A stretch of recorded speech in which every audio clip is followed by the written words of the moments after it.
Yes, sir. We are live on YouTube, sir, as well as on Zoom. Good evening, Okay. participants. Welcome to the live session of the course, um, Data Analysis and Decision Making 2.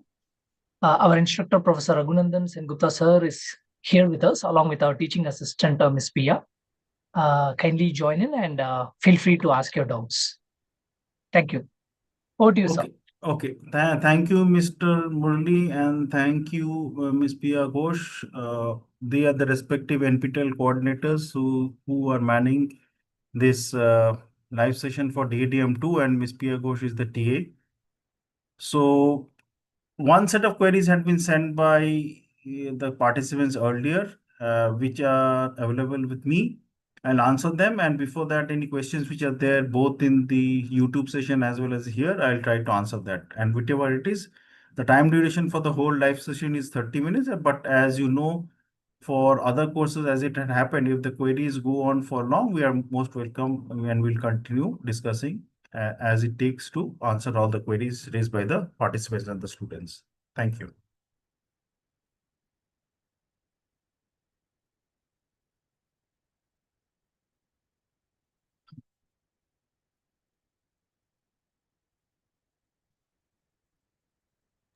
So one student, Ms. Srijita, has joined. So we will ask her whether she's having any queries. Ms. Srijita, can you unmute yourself and ask your doubts?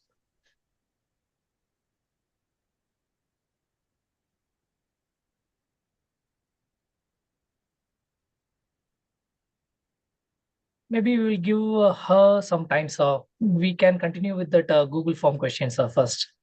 Okay, I'll answer the Google form questions Thank you, sir.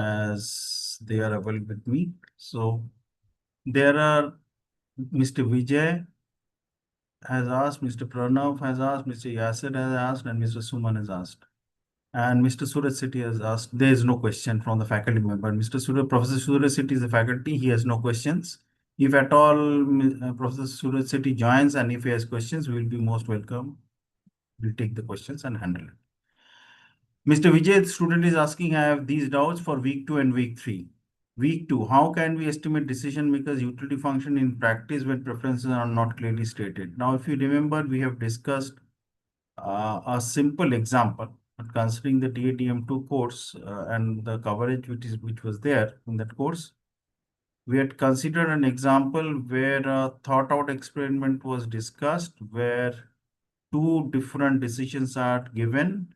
In one decision, the amount kept in front of the decision maker who will make the decision is, say, for example, amount A and amount B. And on the case 2 on the other table, there is a uh, certainty equivalent based on the fact that the person who is conducting the experiment is considering the utility function is W. So obviously C would be A plus B by 2. Now, when you ask the question or put up the query to the decision maker who will make the decision, either he or she will take the case where the uncertain event is there with probability half and half of amount of A and B, or he or she will go for the certainty equivalent, or the person is indifferent.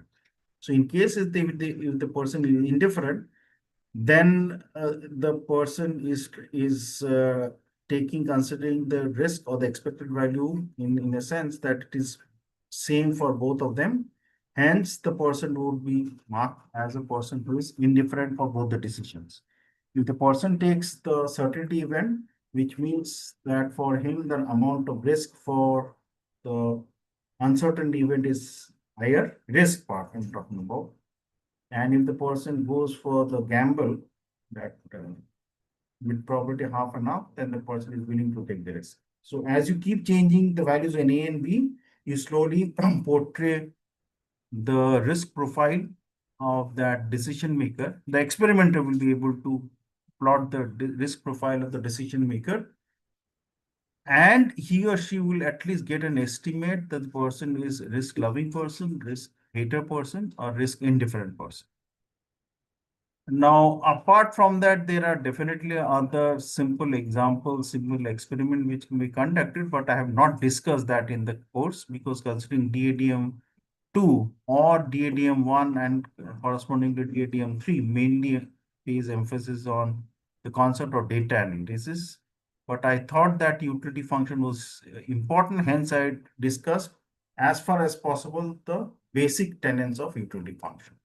So which being expected value, then certainty event, then the concept of relative risk aversion, absolute relative risk aversion, then the concept of safety first principle, the concept of geometric mean concepts. And under safety first principle, there were three methods. And they cover a decent amount of area in the utility function, which may be needed for many of us in trying to tackle simple problems. This next week, two question is which Mr. Vijay has asked: can Pareto optimality be misleading in cases where fairness or equity is important?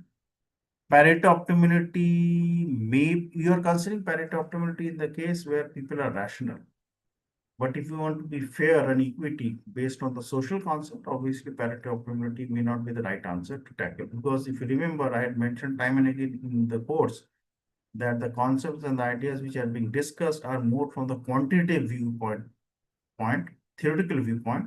Practical situations may be different. So once somebody has a decent amount of knowledge about the theoretical knowledge and with some experience, I'm sure the person will be able to handle situations where fairness or equity is also important and apply some of the techniques which have been discussed in DADM2 plus some advanced techniques which I have not been able to cover in trying to handle many of these practical situations.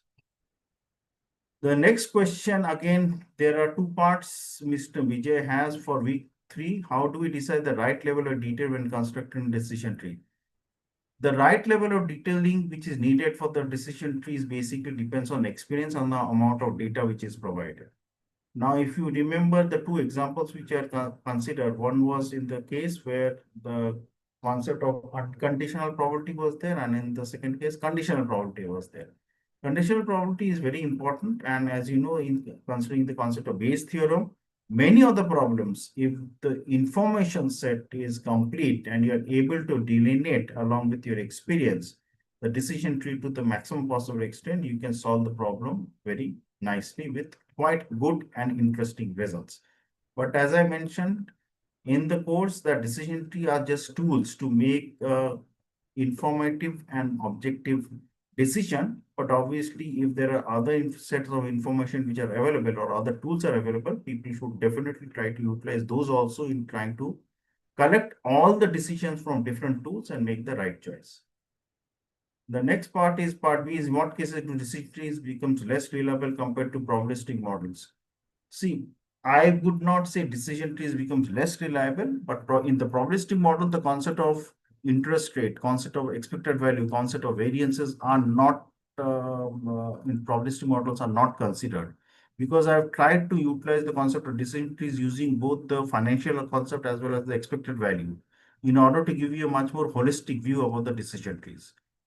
Now, in the probabilistic models, there are different ways you can tackle depending on what is the information which is given. But decision trees helps us in trying to delineate the problem as you are able to make a one-to-one comparison of the decision trees with respect to PERT and CPM, which are good and nice techniques under the concept of project management. There also you can consider in project management also you can consider both resources as well as time. But in the decision trees, you are also bringing the concept of the variability, the concept of, say, for example, different type of interest rates. So if you combine both decision tree along with the good information from the PERT and CPM model, you can definitely make a good choice. Mr. Pranav has a question, a student, why does TOPSIS use the ideal and negative sided solution instead of just ranking alternatives directly? How sensitive is TOPSIS result to the weight assigned to the criteria? Can TOPSIS handle qualitative non-numeric data effectively? Now, for the TOPSIS method, the negative and positive solutions are decided. Reason being that for taking any decision, there is a positive and negative benefit. Like, say, for example, somebody wants to buy a car. So either brand A or brand B is selected. So if you select brand A, maybe the cost is more as well as the power of the engine is more. So obviously gaining on the power in the engine and the quality of the car, you have to pay more, which is on the cost front. If you select brand B of the car, both cost and power of the cost is less, power in the engine is less. So obviously you are compromising on the power in the engine, but you're gaining with respect to the cost because you're paying less. So both positive and negative benefits needs to be considered.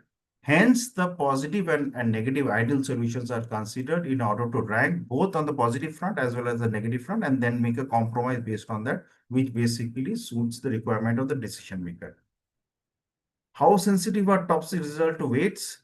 Weights basically, if you remember, depends on the decision maker. And as I mentioned, the Topsys method, Electra method, Vicor method, AHP method are all done on a group decision-making model, in the sense that all the methods which I've considered, they consider the decision, single decision maker making a decision.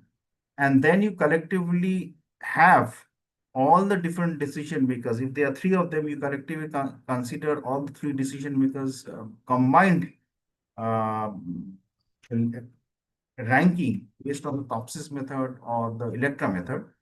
Now the weights which are assigned by each individual in stage one individually, and then when you combine all the three decision makers, there also you assign weights to what level of importance you will assign decision maker one or two or three.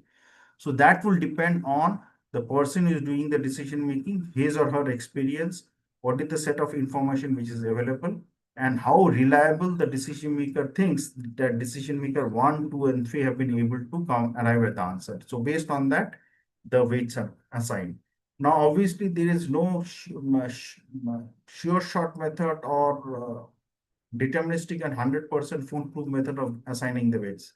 So these, as I mentioned, are much more um, encompassing in the sense that you consider all different viewpoints in order to arrive at the answer. Plus the fact that many of the criteria based on which the Topsys method or the Electra method or the Vicor method are done do consider qualitative criteria also. So how the ranking, how the points are assigned also affects the final answer. So that will depend on the type of problem you are doing, what is the level of importance you want to assign for any criteria, what is the level of importance you want to assign for any alternatives. So both experience as well as knowledge as well as different viewpoints are collectively taken to arrive at the answer. Can Topsys handle qualitative non-numeric data effectively? Yes, it can handle non-numeric data quite effectively, because in the multi-objective optimization where only quantitative data is there, with respect to that, these methods, Topsys, Electra, Vicor, Macbeth, all these things are able to handle the qualitative methods or non-numeric data very nicely, considering that they are used with a level of understanding. The next question is by Mr. Yasser, the student. How does Macbeth simplify the process of converting qualitative judgment to numeric one? And the second part is, what kind of decision making does Macbeth make becomes more effective than AHP and Topsys? Can Macbeth be combined with other MCDM methods for more robust results? So I'll answer one by one. The first part is that how does Macbeth simplify the process in converting the qualitative judgment to numeric one? Because there are many different ways of trying to normalize. If you remember, the normalization method is based on either the L1 norm or the L2 norm or the L-infinity norm. That's point one. Then you can also norm them based on the ranking based on 0 and 1 score. So there are different type of ranking based on distance measures. So in Macbeth, you try to utilize the concept which are always not based on the 0-1 score. 0-1 score means any score between 0 and 1, not only 0 and 1. It can be 0.2, 0.25 and all these things. Now, these methods have their differences. Like in one of the methods, where you will be tempted to use the method where the number of alternatives is much more than the criteria, or if the criteria numbers are much more than the alternatives, or the numbers of criteria and alternatives are both of the same numbers. So depending on how you want to tackle the alternatives, how you want to tackle the criteria, how you want to tackle the different type of decision making, both the numeric and the non-numeric one. The method will be considered accordingly. And Macbeth has its advantages, while it has its also disadvantages. I didn't go into details with that. People can read that, because considering the total uh, spread of the hours of the course, it was not possible to discuss all the nuances of each method in details. So it's basically, once the methods, once the techniques are discussed in this NPTEL course or any class, it is expected and it's required for the students or the participants to go into much more depth, because the references are given in order to gain a much in-depth knowledge about each and every method which the candidate or the participant of the student is interested to apply in any live example, or to understand that in more details theoretically. In what kind of decision-making situation is Macbeth more effective than AHP and TOPSIS? So in the AHP method, I would like to say that in AHP method, if you remember, the scorings are given between 1 to 9. So 9 being the highest and 1 by 9 being the lowest. That's point one. And in TOPSIS method, you are able to give both the positive and the negative, ideal, positive ideal score and the negative ideal score.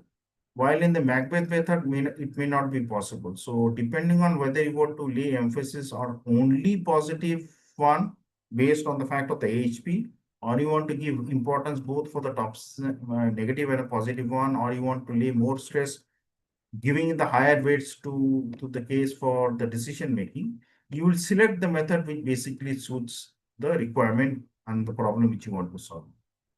Now, the first two questions which I've answered has some relevance for the third question which has been asked by the student, Mr. Yasser. Can Macbeth be combined with MCTM methods, other MCTM methods for more robust results? Answer is yes. And that is what I was going to say time and again, that do not consider any of the method as a standalone best solution.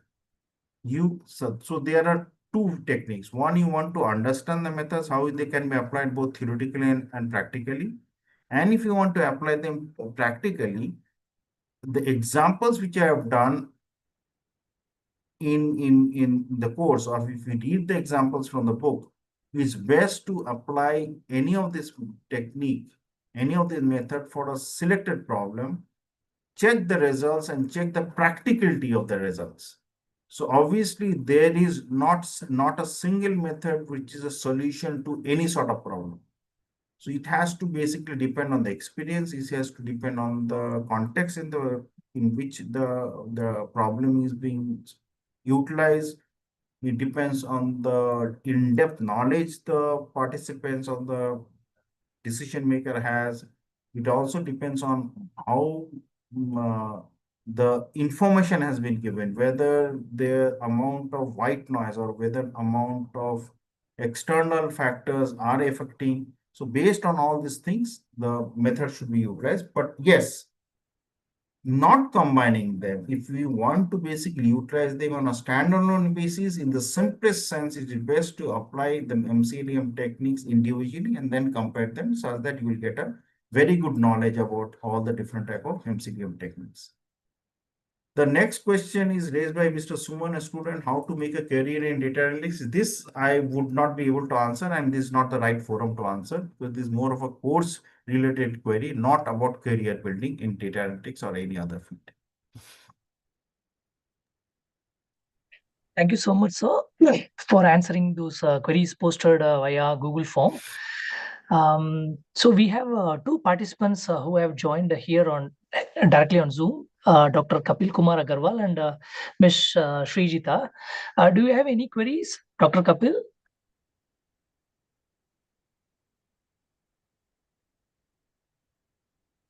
No, sir.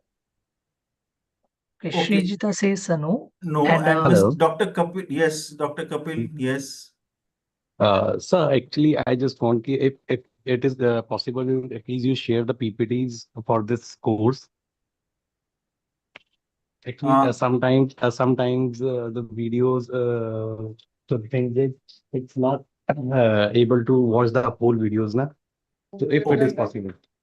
Okay, this I will leave to Mr. Murali, he knows the best because all the videos for all the lectures are shared with NPTEL main office, IIT Madras, and then they put it in the forum with the students to share.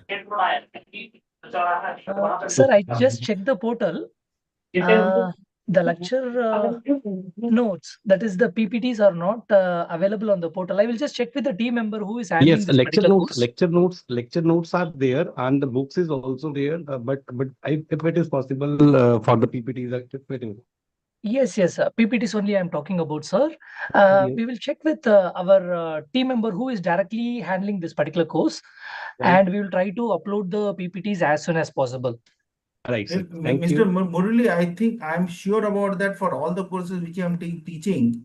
Yes. We means from IIT Kanpur, we had shared through the TS and the NPTEL office at IIT Kanpur, shared all the PPT slides for all the lectures with IIT Madras main office. I think they should handle it and try to answer the question of for Dr. Kumar Agarwal, but I will request Mr. Murali to take it up on an urgent basis and solve the problem of Dr. Kapil Agarwal.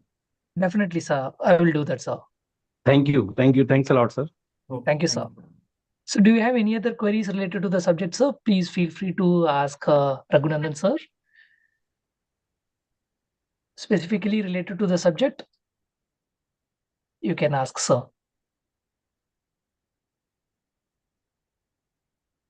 So right now we are in the 10th week.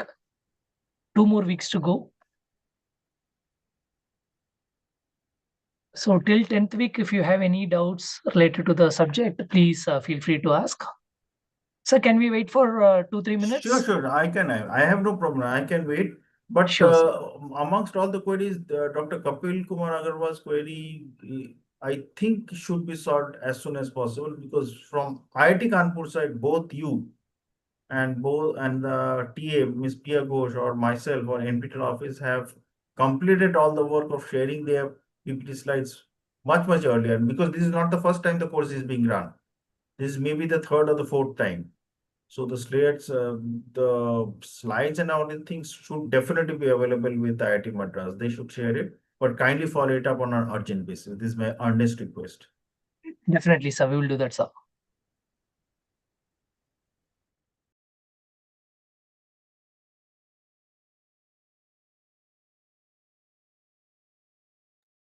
I checked on the YouTube, sir. Nobody is watching the event. Maybe on the Zoom, let's wait for 2-3 minutes. In case if no one wishes to post their queries, then we will wind the session a little earlier, sir. So Pia is also joining in. I will admit her.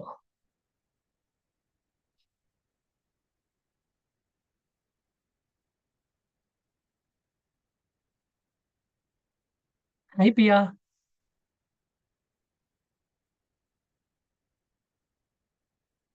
Am I audible? Yes, Pia, you are audible. Dr. Kapil sir informed us that PPTs are not shared on the platform. So I also just checked the course portal and it is not available. Who is handling this particular course from our team? I guess Shivam Sharma.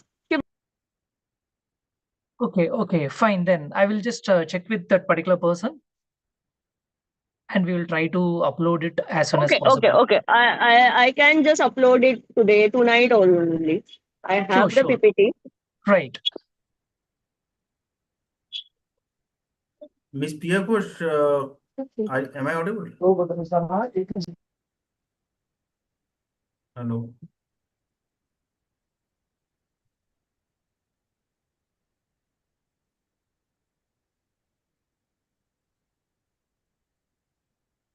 Hello. Pia left, sir. Pia left. No, Pia is there. Pia is there. Yes, Yes, sir. Mr. Murali, you just because you have informed Ms. Pia, so kindly follow it up with her. She should upload. Yeah, I will upload it in next few hours. Next maybe 1 hour I will upload it. If it is not there. Okay.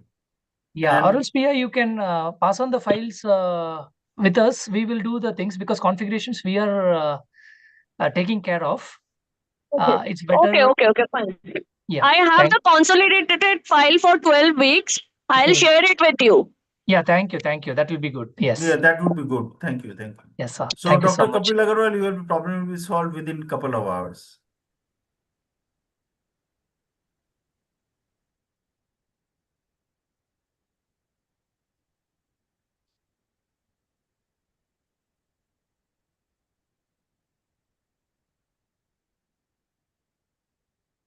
Sir, since there are no queries, can we wind up the session, sir? Yes, we can wind up. Once again, you can ask Dr. Kapil Agarwal. So, apart from getting the slides, does he have any queries? If not, then we can wind up because we have given the stipulated time from. No, sir. Rest of the part, you explain each and everything in a very effective manner. Thank you, That's thank you, very thank good. you, thank you, Dr. Agarwal. Thank So once the slides are shared, I think the whole set of queries which you have can definitely be answered from the video, from the notes, as well as from the slides. So all these things should definitely help any one student, including. Thank you so much, sir, for this live session. It was very informative and helpful. So we are closing the session now. Thank you all. Thank you. Thank you. Thank you.